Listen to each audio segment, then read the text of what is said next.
todos, bienvenidos a este video. En esta ocasión les voy a contar 10 hechos reales y no reales de la serie Becoming Elizabeth. Esta es una serie original de la cadena Starz, que al momento tiene una sola temporada de 8 episodios. La trama inicia con la muerte del rey inglés Enrique VIII, acontecida en 1547. Esto resulta ser un evento catastrófico, porque el rey ha dejado atrás un heredero de solo 9 años, pero además un país desangrado y dividido entre católicos y protestantes. Naturalmente, la corte está llena de conspiraciones y rivalidades. Pero además, Enrique también ha dejado 2 hijas, la mayor una católica y la menor es la protestante hija de la mítica Ana Bolena, Isabel. Es ella en quien se va a enfocar esta serie y quien conocemos como una adolescente audaz, pero con serios temores.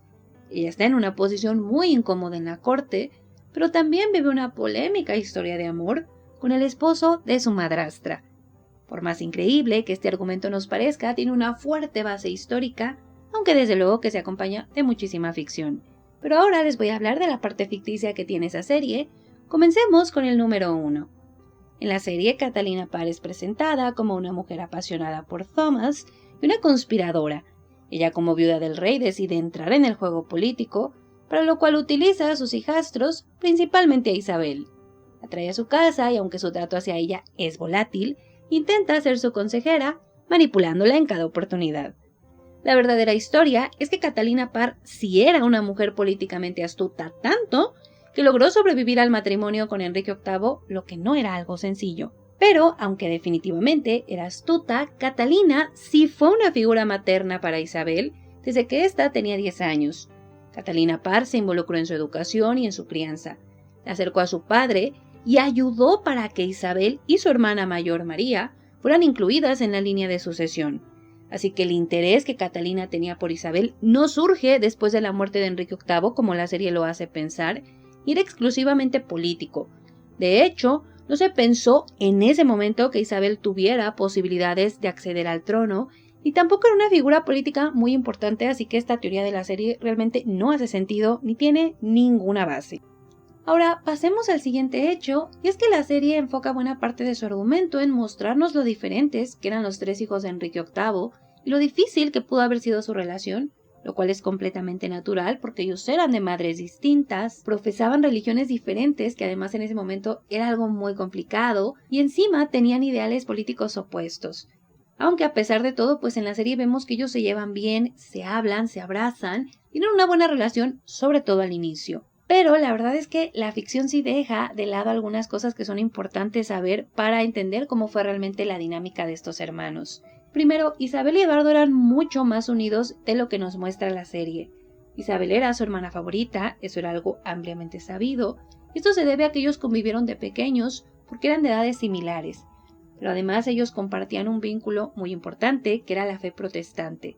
Esta fe para ellos era muy importante, ellos hablaban de ello en cartas, se encontraban constantemente, compartían libros, entonces tenían este vínculo muy fuerte, que es algo que la serie realmente no nos platica a detalle.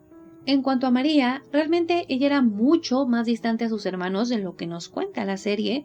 Ella no creció con ellos, no compartieron una crianza juntos, solo se veían en ocasiones ceremoniales, antes y después de la muerte de Enrique VIII, y esto también se debe un poco a que ella era mucho mayor que ellos. María tiene 31 años cuando muere Enrique VIII, mientras que Isabel tenía 14 y Eduardo 9. Además, lo que es más importante es que María era una ferviente católica, que esto, en ese momento en el que la religión era algo tan complicado, pues se vuelve una enorme barrera que a ella la mantiene lejos de la corte durante la mayor parte del reinado de su hermano Eduardo, quien no tenía simpatía por María precisamente por el aspecto religioso. Encima, también hay que dejar claro que María estaba siempre rodeada por el apoyo católico de Europa, principalmente de España. Ella tenía todo el tiempo a su alrededor embajadores, enviados, gente que la apoyaba y que cuidaba sus pasos, tanto así que se hicieron planes para sacarla de Inglaterra cuando se temía que su vida estaba en peligro. Entonces prácticamente había 2 bandos, en un lado estaba María y en el otro estaban Eduardo e Isabel, y la separación que había entre los bandos era mucho más amplia de lo que nos cuenta la serie. Pasemos al hecho número 3. En la serie conocemos a Thomas Seymour como un hombre atractivo, aunque descarado, ruidoso, coqueto y vulgar, lo que por alguna razón lo vuelve irresistible para sus conquistas, sobre todo para Isabel y Catalina Parr. La verdad es que sí, Thomas es descrito como un hombre atractivo, con ojos cautivadores, un excelente estilo y una personalidad libertina. Se le describe como coqueto, muy confianzudo y sobre todo se dice que hacía comentarios que eran muy divertidos, pero muy inapropiados. Hasta aquí podemos decir que la serie hace un buen retrato de él, pero lo que la serie no retrata es que Thomas era un hombre también muy capaz y muy trabajador. No era siempre un borracho descuidado para nada. De hecho, Thomas fue uno de los hombres más importantes durante el reinado de Enrique VIII. Y esto no fue nada más porque fueran cuñados, sino porque Thomas se encargó de las relaciones exteriores de Inglaterra, viajó muchísimo como embajador, también se mete a participar en las batallas, sobre todo contra Francia. Por eso es que él llega a ser mariscal del ejército inglés, recibe nombramientos muy importantes como maestro general de artillería en 1544, Lord Guardián en 1545, y con esto él alcanzó cargos todavía más importantes militares, que es algo que la serie pues dejó de lado completamente. Otro detalle es que la personalidad y el físico de Thomas no eran los únicos encantos que tenía. Él también era un hombre muy rico, y usaba el dinero para ganarse el afecto de la gente o para ganarse a la gente. Por ejemplo, al rey Eduardo VI, porque, aunque él era monarca, tenían muy controlado el aspecto de las finanzas del rey, no le daban mucha disposición de dinero. Y es en ese aspecto en el que Thomas interviene y entonces le empieza a regalar dinero al rey y así se empieza a ganar un poco su afecto. No es nada más que el rey Eduardo lo prefiriera porque era muy simpático, no, habían muchas cosas detrás que la serie, como les digo, prefiere omitir completamente. Ahora, pasemos al hecho número 4. Sin duda, el punto focal de esta serie es la relación Isabel y Thomas.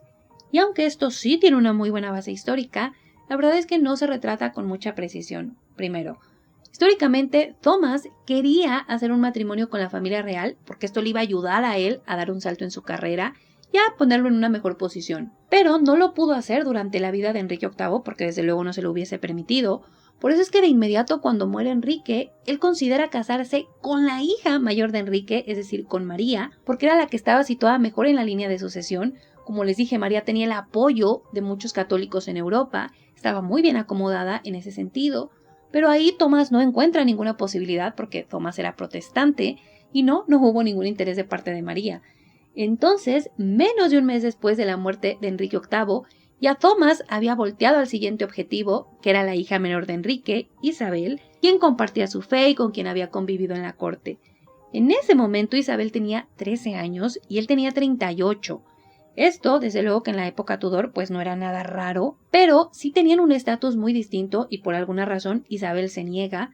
Esto según las cartas que cita el historiador italiano Gregorio Leti, en las que queda claro que Isabel no tenía ningún interés en casarse con él.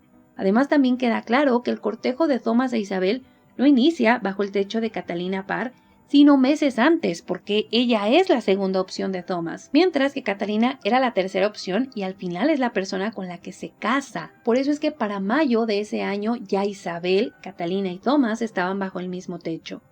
En ese momento empiezan a surgir rumores en los que se acusa a Isabel de ser como su madre, Ana Bolena, quien en esa época todavía era recordada como la gran prostituta de Inglaterra, y se hace esa referencia porque ya se decía que Isabel y Thomas tenían una relación adúltera.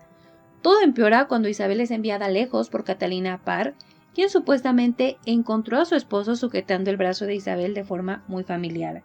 Isabel permanece lejos en otra propiedad y a la muerte de Catalina por complicaciones de parto en septiembre de 1548, Thomas comienza a caer en desgracia política, sus enemigos le hacen una especie de complot, él toma muy malas decisiones y entonces entre muchas acusaciones de traición destaca la de cortejar a la hermana del rey, es decir a Isabel, sin el permiso del consejo, que era un delito muy grave y también muy escandaloso. Se desata entonces todo un proceso en el cual se interrogan a dos de los empleados de más confianza de Isabel, que eran Cat Ashley y Thomas Parry. Ambos empleados cuentan que efectivamente Thomas Seymour era muy inapropiado con Isabel, relatan algunos eventos, por ejemplo, que él se acostó en la cama de Isabel cuando ella todavía tenía camisón, que entraba a su cuarto con poca ropa, que le golpeaba la espalda y un poco de los glúteos. Inclusive, por ejemplo, esto que es algo que sí nos cuenta la serie, ¿no? Que le desgarra el vestido Thomas. No se sabe exactamente por qué ni cómo, pero Catalina Parr estaba presente.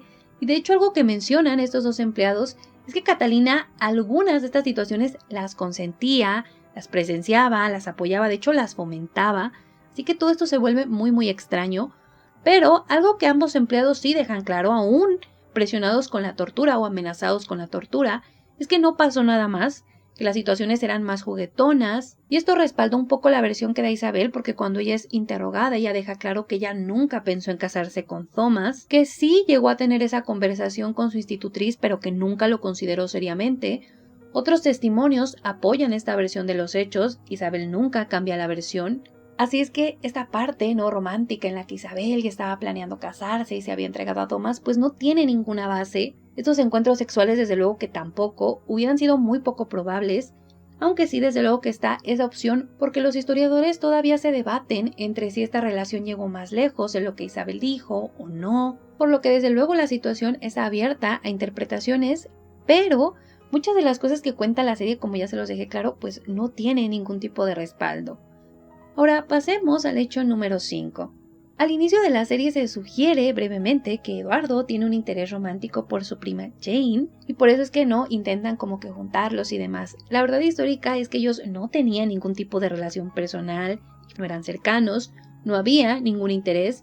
Lo único que sí se planteó en algún momento fue un arreglo matrimonial, desde luego una cuestión política, pero fue de inmediato desechado porque era algo muy poco inteligente. Eduardo como rey de Inglaterra tenía que aspirar a otro prospecto, a hacer una alianza internacional, una reina o una princesa, así es que Jane no era la mejor candidata, de hecho ni siquiera se consideró una candidata seria. Ahora hablemos del hecho número 6. Algo que la serie sí retrata de forma magistralmente correcta es cómo era la relación entre los hermanos Seymour, que era bastante tirante. Básicamente estalla una guerra cuando muere Enrique VIII, porque ambos eran los tíos del nuevo rey, que era un menor, y se estaban peleando por ser el Lord Protector, que era básicamente la persona que controla el reino durante la minoría del niño. Esa ambición es lo que los lleva a enfrentarse políticamente. Ellos nunca se llevaron bien, pero es realmente en ese momento que estalla la verdadera pelea. Thomas, como bien lo cuenta la serie, termina siendo decapitado el 20 de marzo de 1549, después lo sigue su hermano, aunque él todavía disfruta 3 años del poder hasta que ya los nobles le hacen un golpe. Él termina siendo ejecutado en el año 1552. Así que en ese sentido la serie hace un muy buen trabajo. El siguiente hecho tiene que ver con el matrimonio de Catalina y Thomas. Y es que en la serie este matrimonio se retrata como uno apasionado. Y más que eso es un equipo político que es bastante torpe la verdad porque no le sale nada bien, no consigue ningún objetivo. Y al final pues terminan bastante mal. La verdad histórica es que ellos habían estado relacionados sentimentalmente desde años antes de que Catalina se casara con Enrique, como bien lo insinúa la serie, pero Thomas nunca mostró intereses en casarse con ella, de hecho él estaba interesado en otras mujeres ricas, y como ya les dije anteriormente, él se casa con Catalina por la fortuna de Catalina y por su condición de viuda real, porque esto lo acercaba a ser un miembro de la familia real. Sin embargo, algo en lo que la serie es muy diferente de la realidad, es que en la serie los vemos a ellos no estar como bien acomodados en la corte, participan en el consejo, la única persona que no los quiere es el hermano de Thomas, cuando la verdad fue muy diferente. Lejos de posicionarlos bien, este matrimonio fue muy escandaloso en la corte, les generó mucho rechazo, no nada más del hermano de Thomas, sino de muchísimos nobles. Esto porque Catalina no le guardó el luto correspondiente al rey, básicamente a los 3 meses ya se había casado.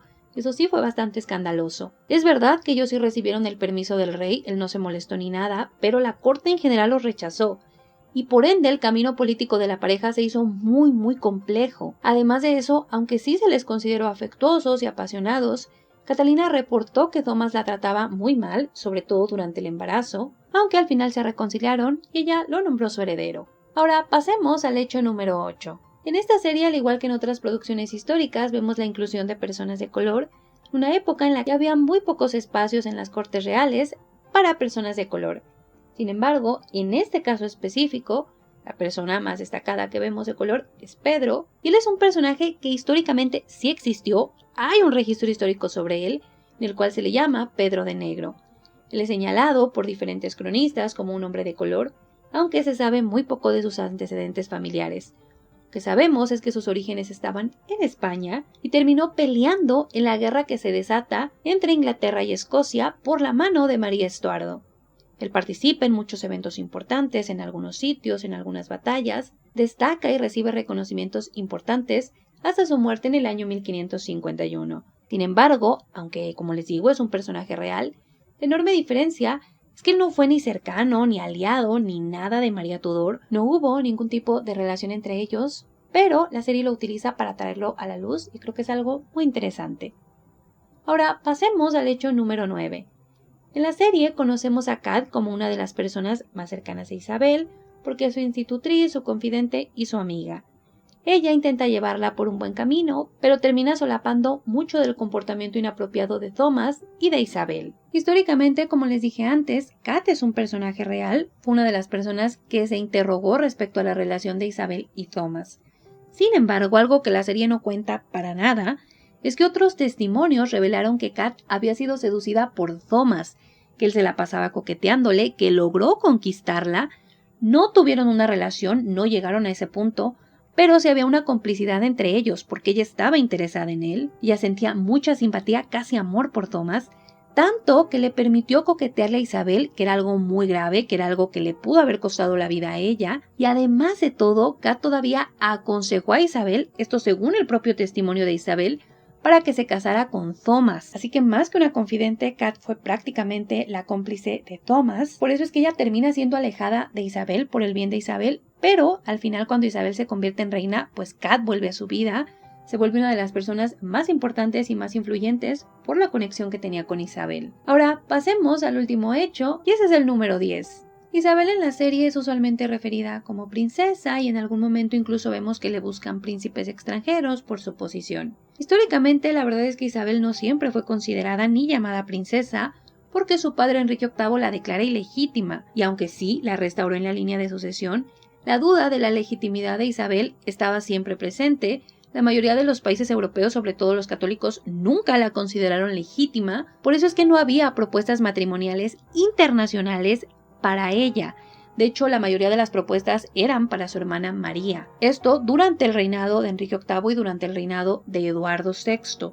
En esa época, de hecho, se consideraba muy difícil, muy poco probable que cualquiera de las dos hermanas se casaran, sobre todo Isabel, por esa situación que les digo, y desde luego que una alianza internacional usando la boda de Isabel era algo completamente impensable. Y esos son los 10 hechos que les puedo platicar de esta serie. Ya estaré hablando más a detalle de ella en el siguiente episodio del podcast que comparto con mi compañero Jorge de las historias de Jorge. La verdad es que si ustedes quieren saber más de lo que se deja fuera de las reformas religiosas y algunos otros aspectos ya más detallados va a estar en ese episodio para que no se lo pierdan. Realmente a mí me parece muy interesante lo que hace Starz porque hay muchísimas películas y series de la vida de Isabel pero ya siendo reina, ¿no? De este mito de la reina virgen, de pues todas las cuestiones que ella tiene que enfrentar siendo reina. Creo que lo más atrás que habían tocado era durante el reinado de María, ¿no? Para detallar cómo es que Isabel llega al poder. Habíamos visto un poquito, por ejemplo, de su infancia en los Tudor, que también es muy interesante porque cuenta, ¿no? Cómo era la relación con su padre, qué es lo que forma el carácter un poco de ella. Pero esta parte, ¿no? Del reinado de su hermano Eduardo VI, de todo esto que gira en torno a la muerte de Enrique VIII, no lo habían contado, no se había explorado a detalle, y Starz decide hacerlo, entonces creo que es algo muy válido y es algo muy interesante. Si a ustedes les gusta la historia, pues de la dinastía Tudor, definitivamente es algo que tienen que ver. A nivel personal no me gustó tanto, yo pensé que iba a estar un poco al nivel de La Reina Blanca, que creo que a la fecha es la mejor serie que tiene Starz, pero no, creo que pasa un poco como lo que hicieron con La Princesa Española, alargan demasiado nuestra supuesta historia con Thomas Seymour, esta supuesta historia de amor, que también fue un punto o es un punto polémico, porque incluso algunos historiadores han considerado que más que una historia de amor o una relación o un coqueteo, fue un acoso de parte de Thomas a Isabel, porque aunque el tema de las edades se veía de forma completamente diferente en esa época, pues sí era una situación incómoda y muy incorrecta en muchos aspectos. Ella era de un estatus muy superior al de él estaba casado con la madrastra, que además es la figura materna de Isabel. Al estar ella bajo el techo de Thomas, de alguna forma, pues la hacía un poco dependiente de él o hacía que él fuera una figura de autoridad. Entonces sí fue una situación muy incorrecta. Y aquí esta serie la plantea, ¿no? Como esa historia de amor y de repente además la hacen como el punto central de la serie. Y no sé, yo pensé honestamente que iban a poner un poco más el desarrollo de Isabel a nivel personal, que es lo que hace, no que ella llegue a ser, pues esta reina tan importante que fue para Inglaterra. Y creo que la verdad es que eso lo encontré más bien en el personaje de María Tudor, que es un personaje, creo que es el más interesante de la serie porque tiene un desarrollo muy bueno. Es un personaje muy interesante. Pero bueno, chicos, esa es mi opinión, ustedes tendrán la de ustedes. También creo que es muy bonito resaltar que tiene detalles en las locaciones, en los vestuarios muy cuidados. No hay mucha calidad en los pasatiempos, que nos cuentan que sí eran pasatiempos que se tenían en esa época. Pero sí, bueno, a nivel contenido a mí la verdad es que no me gustó la serie, pero ustedes díganme qué es lo que piensan. Ya está confirmada una segunda temporada. Habría que ver cuántas le van a dar, yo creo que van a ser 2 o 3, también qué va a pasar después. Pero bueno chicos, pues eso es todo lo que les puedo platicar y espero que les haya gustado el video y muchísimas gracias.